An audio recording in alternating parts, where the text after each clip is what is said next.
Truly legendary stadiums offer so much more than a cozy seat to sit in and watch a show. A lot of times, the stadium is the show. Check out the 10 coolest, most impressive stadiums on Earth. Since 2005, Munich's Allianz Arena has been entertaining countless German soccer fans. It's also entertained fans of pretty colors that keep changing. Even before entering the 75,000-seat stadium, Allianz Arena already entrances you with a unique glow-in-the-dark color scheme. Every inch of this tire-shaped arena shines brightly in an ocean of LED lights. Every 30 seconds, you're greeted with a new color that runs the Star Wars gamut. Sometimes you get Jedi Blue, other times Sith Lord Red, and still other times you get Samuel L. Jackson Purple. The inside of the arena delivers on the crowd-pleasing promise of the initial light show. With 28 kiosks and 2 full-size restaurants, the only way you'd ever go hungry at an Allianz event is if you chose to go hungry. There's a kids club, mega store, changing rooms, and offices galore. When watching the football match from afar, you can glance at one of over 750 screens to get a clear idea of what tiny blur of a human is kicking the ball to another tiny blur of a human. Or you can just stand outside and watch the pretty light show. It may not be soccer, but it is free.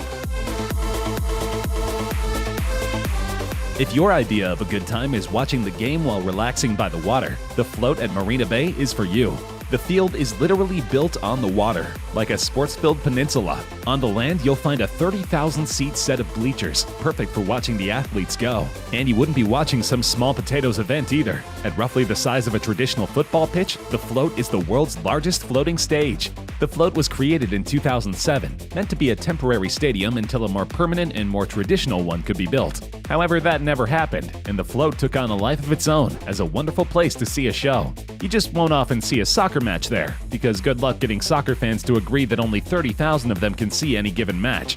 Instead, concerts and ceremonies galore have called the float home, including 2007's National Day Parade, the Summer Youth Olympics in 2010, and concerts by such K-pop stars as Girls' Generation. At any given time, the float could be rendered extinct by the completion of a nearby full-size stadium. Until then, sit back and enjoy the water. 2010 saw the first ever FIFA World Cup to be held in Africa. As such, the sport needed a grand arena to host the finals. Enter FNB Stadium, originally known as Soccer Stadium since its opening in 1989. Renovations and reconstruction turned the decades-old stadium into a modern marvel. People began to call it the calabash, or African pot, and as you can see, it does look very much like a giant African clay pot. More to the point, it became the kind of stadium perfect for hosting such a historic event. With nearly 95,000 seats, it is the single largest stadium in all of Africa. Even before its renovation, it could hold nearly 80,000 people. The biggest simply got bigger. And the shows and events FNB Stadium hosts can attest to that. Beyond the 2010 World Cup, FNB hosts a number of important soccer matches, both local and international. It's also hosted a national memorial service for Nelson Mandela after his 2013 death, as well as concerts by international megastars like U2, Justin Bieber, and Lady Gaga. In short, if people pay to see you at FNB Stadium, you're more than a somebody. You're the somebody. Unofficial stadium nicknames sure are fun. One of the most fun is Beijing National Stadium, which almost everyone calls the Bird's Nest Stadium. It's not hard to see why. It looks almost exactly like a giant bird's nest, albeit one made out of steel instead of straw and twigs.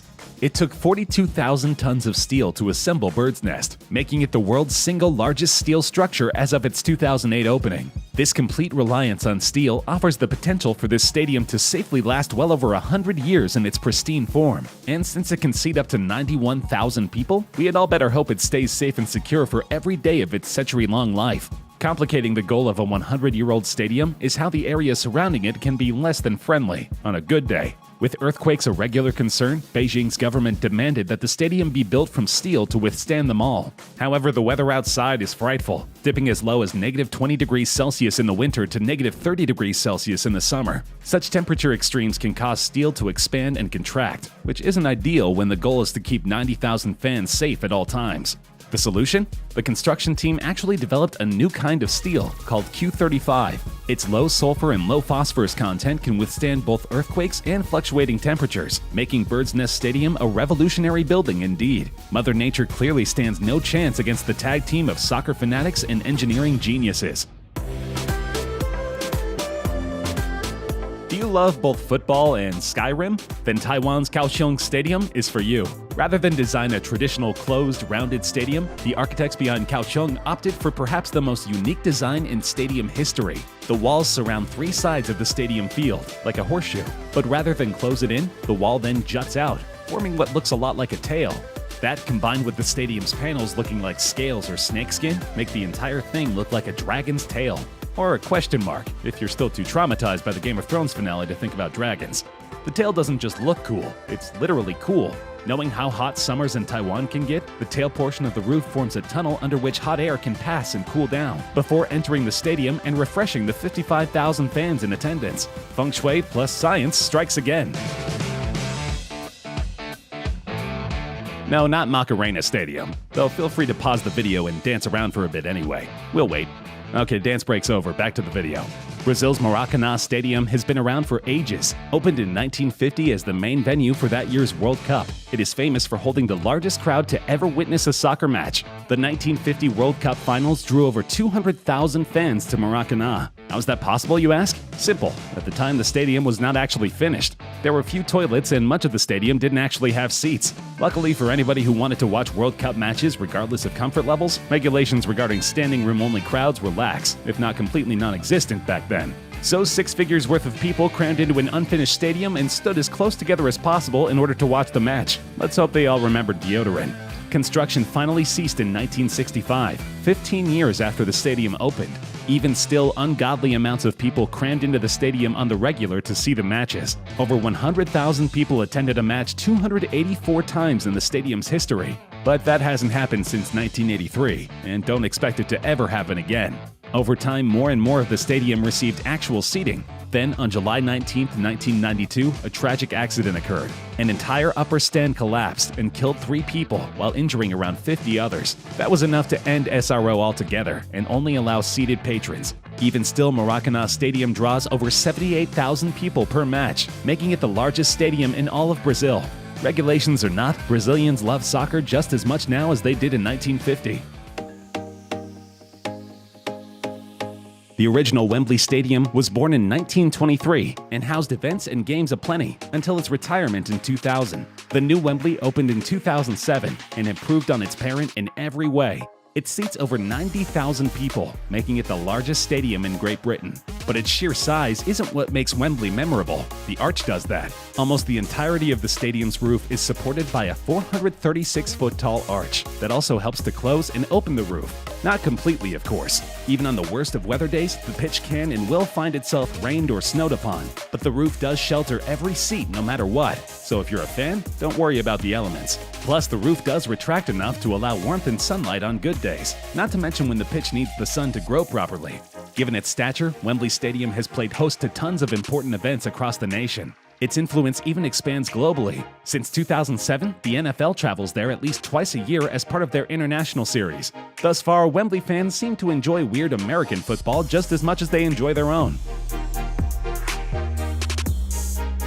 In 1957, FC Barcelona realized it needed a new soccer stadium, as their current one could only seat 48,000 people. For a soccer-crazed nation like Spain, that simply would not do. And so they built a new stadium, and went as big as they possibly could. Since its inception in 1957, Camp Nou Stadium has been without question the single largest stadium in all of Europe. It can seat around 99,000 people, probably because 100,000 would be bragging. It used to hold up to 120,000 when you factored in standing areas. However, late 90s regulations prohibiting SRO sections meant that 99,000 would forever stay the capacity.